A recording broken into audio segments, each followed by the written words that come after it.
surga? Yang menjawab amin, insyaallah kebagian naik haji dan umrah. Hanya kenceng amin. Yang menjawab amin, insyaallah gampang jodohnya. Yang belum. Yang menjawab amin, insyaallah dimurahkan rizkinya. Dan yang menjawab amin semuanya husnul khotimah. Alhamdulillahi rabbil alamin. Iyyahu na'budu wa iyyahu nasta'in. Asyhadu an la ilaha illallah wahdahu la syarikalah wa asyhadu anna Muhammadan 'abduhu wa rasuluh alladzi la nabiyya ba'dah. Allahumma salli wa sallim ala sayyidina Muhammadin sallallahu alaihi wasallam wa ala alihi wa ashabihi wa azwajihi wa dzurriyyatihi wa ummatihi ajma'in, amma ba'd. Saya takut salah nyebut. Al-mukarramun, para alim ulama, para kiai, para kesepuhan, sesepuh, bini sepuh, wabil khusus orang tuaku, guruku, Ibu Haji Haris,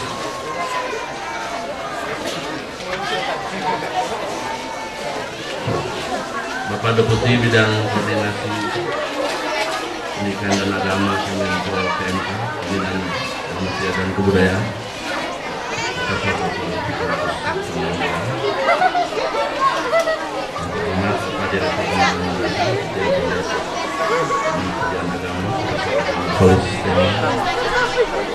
Rektor Untirkan, Pak Rektor IAIN yang diwakilkan Bapak Kanwil Kemenag,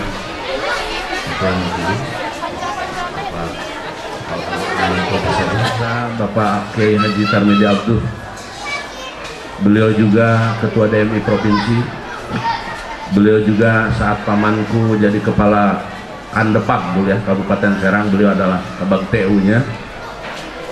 Mudah-mudahan beliau mendapat rahmat dari sisi Allah Subhanahu wa taala. Al-Fatihah.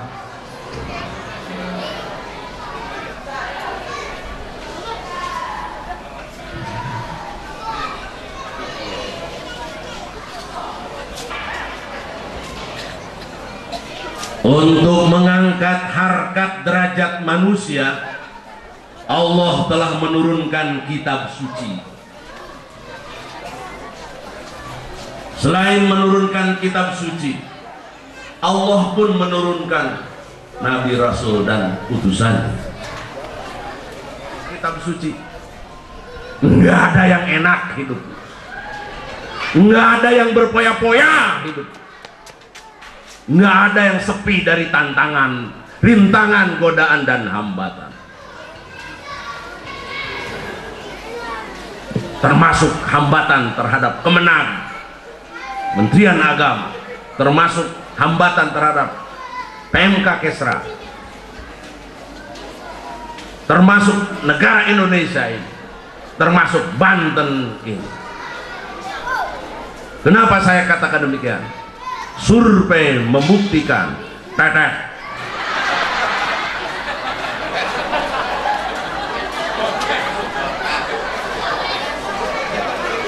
Nabi Ibrahim ketika menyampaikan pesan dakwah sampai dibakar, saudara, oleh kaum Namrud yang tidak senang.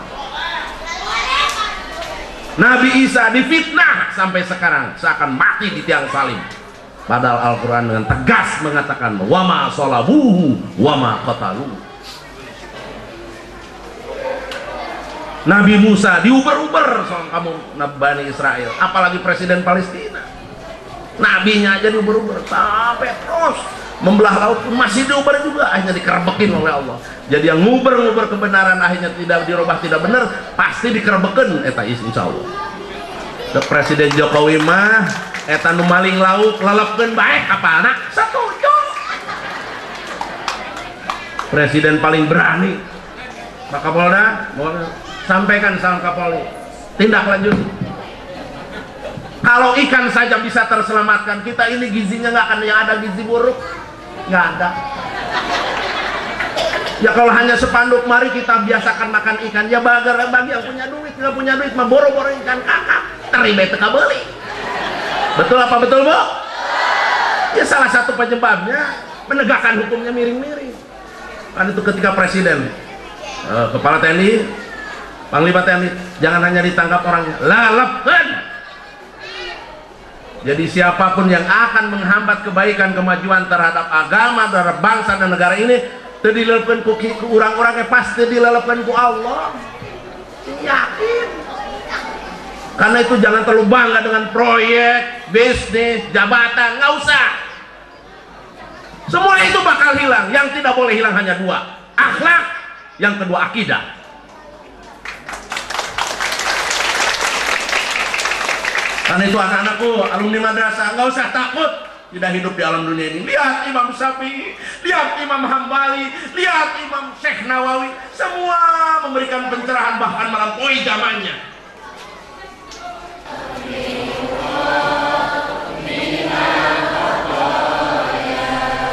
Nabi Muhammad pas lahir sudah dihadapkan kepada tantangan. Lahirnya saja itu Raja Abraham udah kagak doyan, sampai diabadikan dalam surat Al-Fil. Itu jelang lahir. Lahir ke alam dunia udah nggak ketemu dengan bapaknya. Usia 5 tahun udah nggak ketemu ibunya. Subhanallah. Simbol perjuangan revolusi mental memang itu sudah harus sejak dini. Dan garda terdepannya adalah hanya satu kata, madrasah dan pesantren.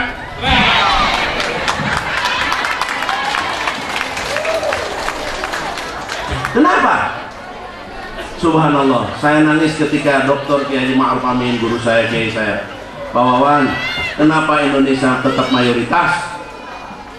Padahal Islam lebih dulu masuk ke Cina dibanding Indonesia.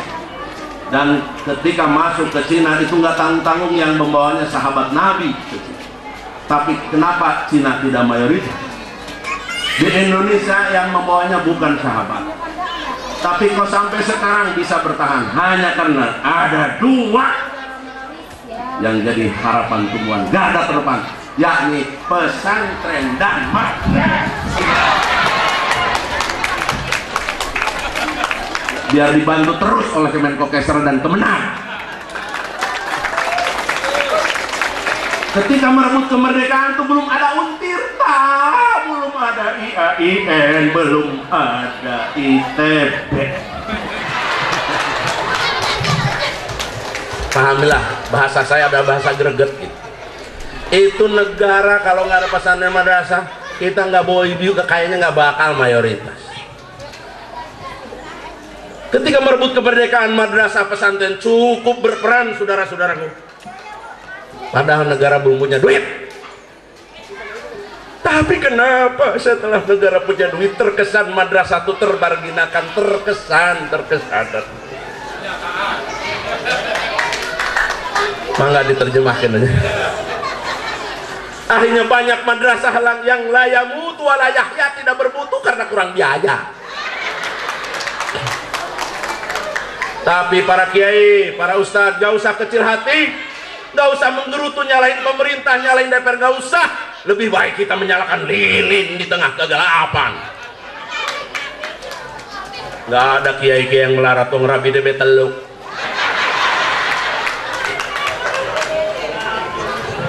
Kalau saya satu, Pak, alhamdulillah. Tapi istri saya juga satu ya. Istri saya satu tapi rasanya 4. Jadi saya nggak perlu nambah lagi, kecuali Pak Direktur, ngalah ya, Pak Rektor. Saya ingat Pak Kiai Abdurrahman Rahim juga guru saya, Kiai saya guru bangsa kita semua. Pak Kiai, kenapa madrasah pesantren nggak masuk kayak IAIN, dapat APBN, ada APBD, begitu juga Untirta segala? Apa jawaban almarhum Gus Dur? Memang luar biasa, ngajak kita kreatif. Beliau menjawab, ini mas saya lagi pilek, maaf Ustaz. Kata beliau, pesantren saya aja diinjak-injak sama Orde Baru masih bisa hidup. Berapa tahun itu? Artinya apa? Saya minta jiwa pesantren madrasah pun jangan hilang di tengah era global semacam ini. Kalau pemerintah akhirnya peduli, ya alhamdulillah. Kalau tidak peduli, ya terlalu. Artinya ketika memang terus didorong, insya Allah, subhanallah. Terutama saya berpesan pada para santri, para yang belajar, ya usah takut, la takhuf wa la tahzan, innallah. Nabi Ibrahim dibakar, itu simbolnya apa? Wah, kita tidak usah gentar. Saya baca tulisan siapa itu, guru saya juga, saya lupa namanya, di Republika. Wahai para santri, ada 3 hal. Pertama telur, kedua itu wortel, ketiga kopi. Itu yang namanya wortel sebelum direbus di air mendidih itu kekernya minta ampun. Yang namanya telur, ya Allah itu, aduh, hati-hati bisa pecah, aduh, rawan pecah. Kopi juga ngeblek hitam begitu. Tapi setelah direbus dihadapkan kepada tantangan bangsa ini, Indonesia ini, Banten ini, pesantren ini, saya minta kayak telur, semakin dididih dengan permasalahan, semakin keras menghadapi dan siap menghadapi tantangan. Coba wortel direbus, aduh jadi kopi direbus malah beki hidung tepugu. Tapi telur malah direbus dengan air mendidih, mengeras, siap dibaledogkeun kayak pernah. Kira-kira inilah yang saya inginkan dari jiwa-jiwa santri di era globalisasi. Let's be thankful to God Allah who has given us the comfortable till we can meet together in this time and in this place. Do you understand? Yes, benda teger kita ngerti taur. Sebab saya juga pulang haji, masya Allah, ada tertawanya itu. Ibu-ibu gereng pengen beli korma, bari nyicipi terus. Orang Arab nggak ada tradisi nyicipi.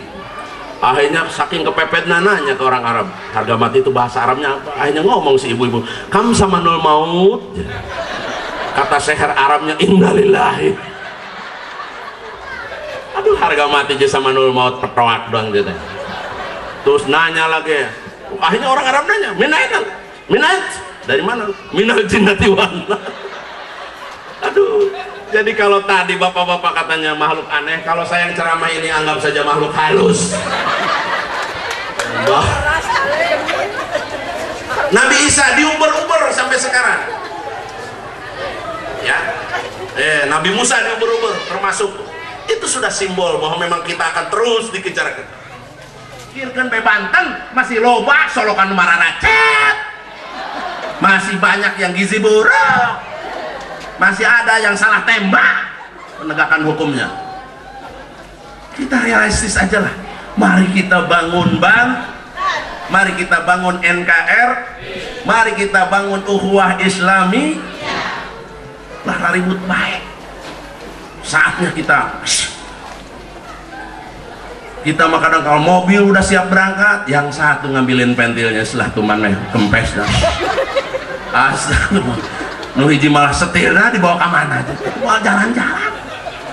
Marilah kita maju berpacu dalam astagfirullah. Berpacu dalam meraih ridho ilahi. Kok melodi siapa ngomong melodi? Hari melodi makin ya.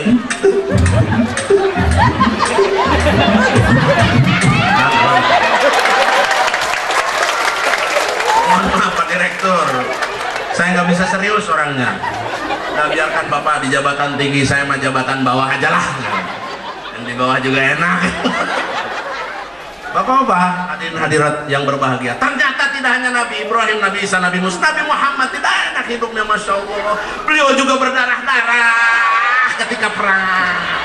Beliau juga patah giginya, saudara-saudaraku. Beliau juga ditinggal istrinya, paman dan seterusnya.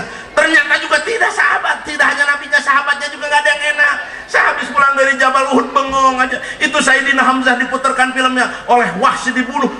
Udah dibunuh, dadanya kemudian itu jantung dimakan oleh kafir Quraisy. Itu paman Nabi, saudara. Bilal ketika ada di atas Ka'bah dilempari.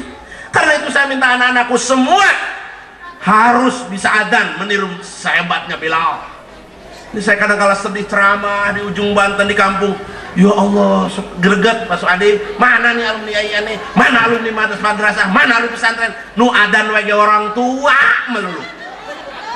Betul? Orang tua teh geus bengak suarana ge. Allahu Akbar. Allahu Akbar. Allahu Akbar. Terus speaker geus teu bener dina. Saya minta anak-anak santri ketika libur nyebar di madrasah, di masyarakat, jadilah muadzin. Insya Allah akan jadi manusia khusus di alam nanti, di akhirat ketika dikumpulkan di alam mahsyar yang lehernya berbeda dengan manusia-manusia yang lain. Itu dari bab adzan aja kalau kita mengerti dan memahami, saudara. Jadi kalau Nabi penuh penderitaan, sahabatnya juga gitu, apalagi kita yang banyak dosa. Jadi masih kita lebih koordinasi lagi. Nah, itu mesti lebih menjaga ukhuwah lagi, mesti lebih semangat lagi. Assalamualaikum warahmatullahi wabarakatuh.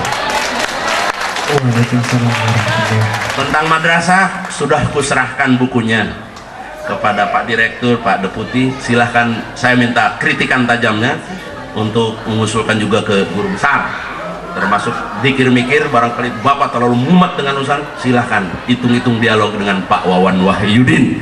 Sekian, kembali ke studio 2. Wallahul muwaffiq ila aqwamit thariq. Billahi fisabilil haq wa billahi taufiq wal hidayah. Nasrun minallahi wa fathun qarib. Assalamualaikum warahmatullahi wabarakatuh. Dimohon untuk Bapak Kiai Wahyudin untuk tetap di panggung, karena selanjutnya ada penyerahan cendera mata oleh Bapak Haji Salam Mas Duki kepada